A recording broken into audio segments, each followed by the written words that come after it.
Hi, my name is Dave and I am Military Armour. Welcome to my channel. In this video I'll be taking this Trumpeter KV1 model of 1942 with a simplified turret, kit number TRU00358, from bare plastic to a post-shaded 4BO paint scheme. I'll be using Tamiya paint for this project. I haven't used Tamiya Acrylics for a while, so I'm quite looking forward to the change from my usual Vallejo paint. The main reason for choosing Tamiya paint for this project is that I have quite a few kits coming up that I want to chip, and Tamiya paint is easier and gives a better result when chipping than Vallejo paint does. This is also the perfect way to paint a kit that you want to chip, as it requires thinner layers of paint and less paint than, let's say, modulating, and just makes it easier to achieve good chips and a good result. So let's get started. I've done some basic metal texturing using Mr. Cement Black, and the kit has been primed with Wolfkin Grey primer.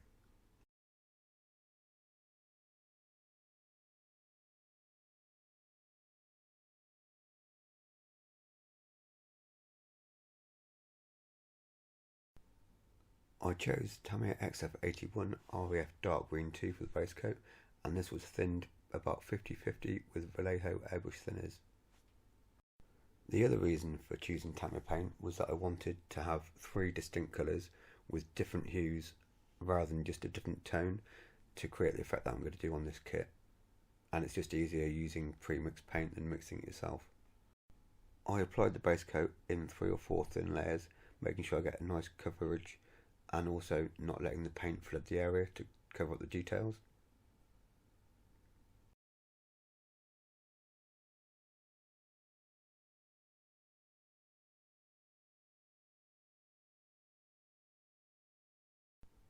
For the shadow or dark coat, I used Tamiya XF61 Dark Green.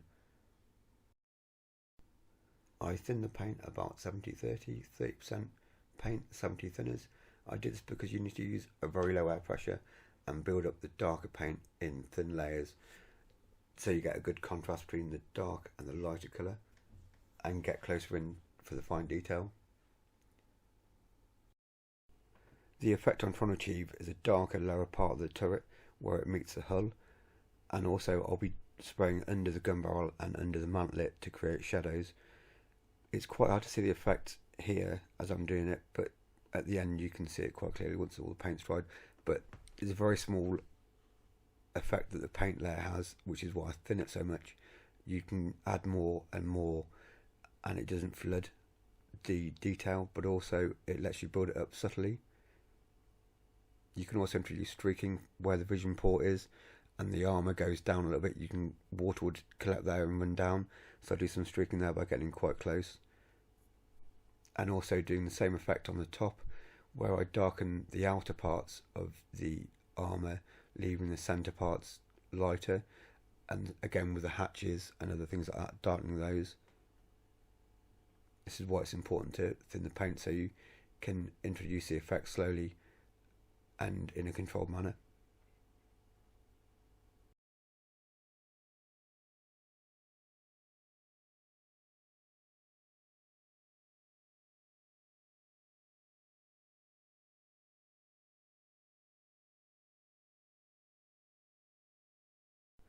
And here, once the paint's dry, you can see the end result. I'm quite pleased with the result, to be quite honest.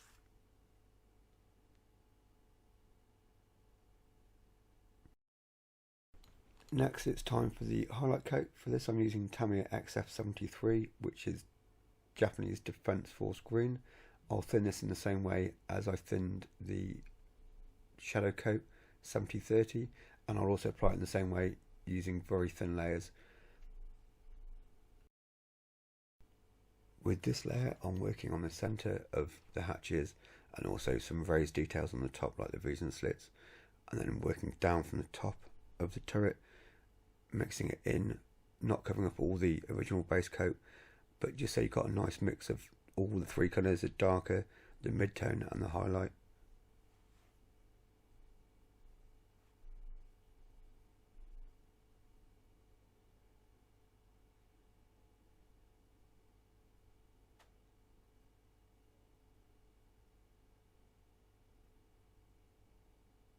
Constantly moving the turret on all the painting area that I'm doing, so you don't get too much of a build up.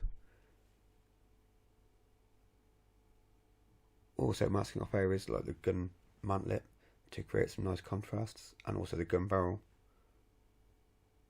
and the edges of the turret, or the edges of the armour.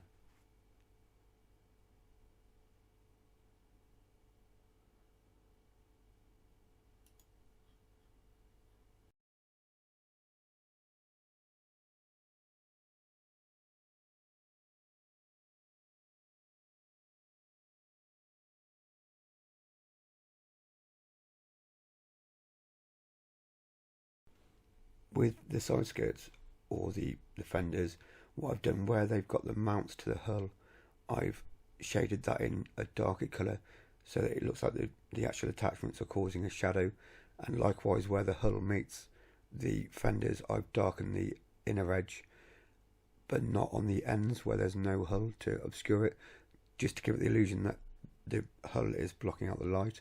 And then what I do later on is I will highlight the tops of the fender mounts with brushed green paint or brushed on green paint to emphasise the effect. And here I'm filling in the centres of the individual panels on the fenders with a lighter paint to enhance the shadow effect.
To increase contrast a little bit more, I added some Vallejo game ink, which is 72085, and it's Amarillo yellow.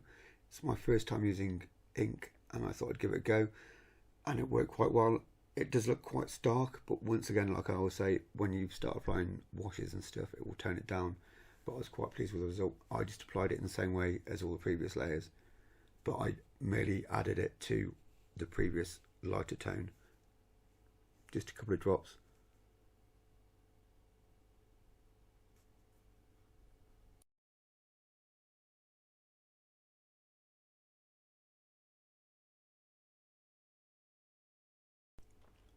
I slowly moved around all the kit, the turret first, and then move on to the lower hull, just adding the highlights where I saw fit and doing it in thin layers and building it up slowly. And again, using the lighter colour, still doing the streaking effects by getting in close and just trying to get a nice blend between the 3 tones, or 4 tones if you include the ink.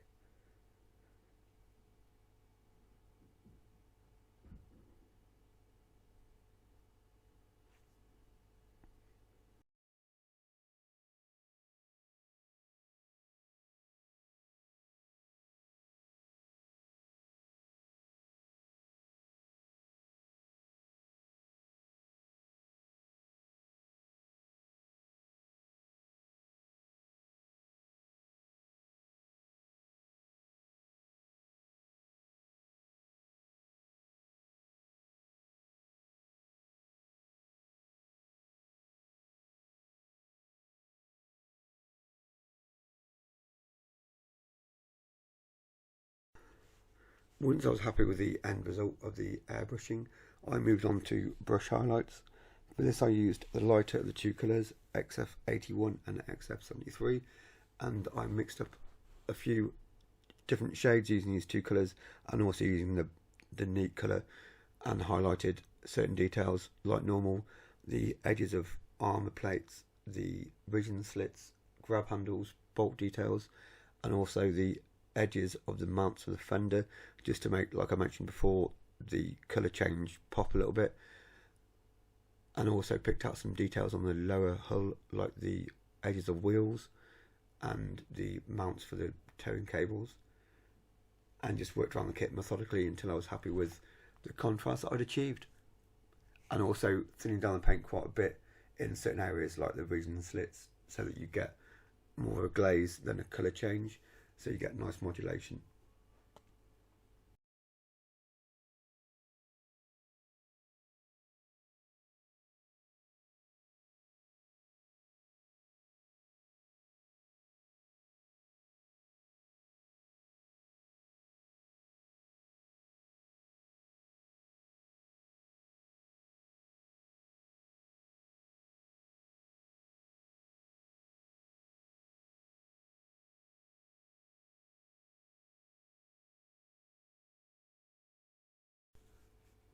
I'm quite pleased with the way this paint job's turned out. Like I say, I've not really done this method of painting before, apart from on a macabre, which I did a small amount of post shading. But this is just a new technique to me, and I thought I'd give it a go, especially as I've got some kits coming up that will require chipping. And like I mentioned, this is a good paint job for chipping. I enjoyed the process, and like I said, I'll definitely use it again.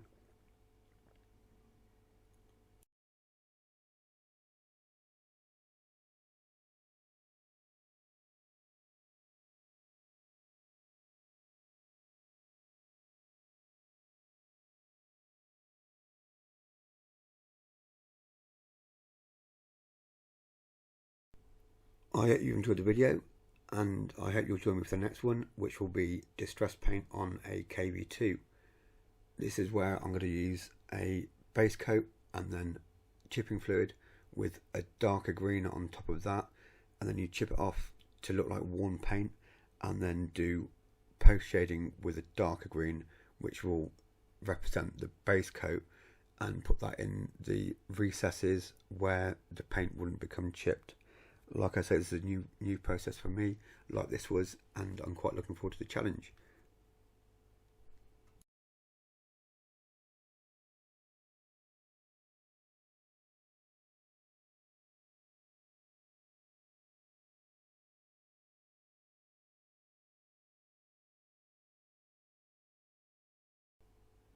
Here are some stills of the end result.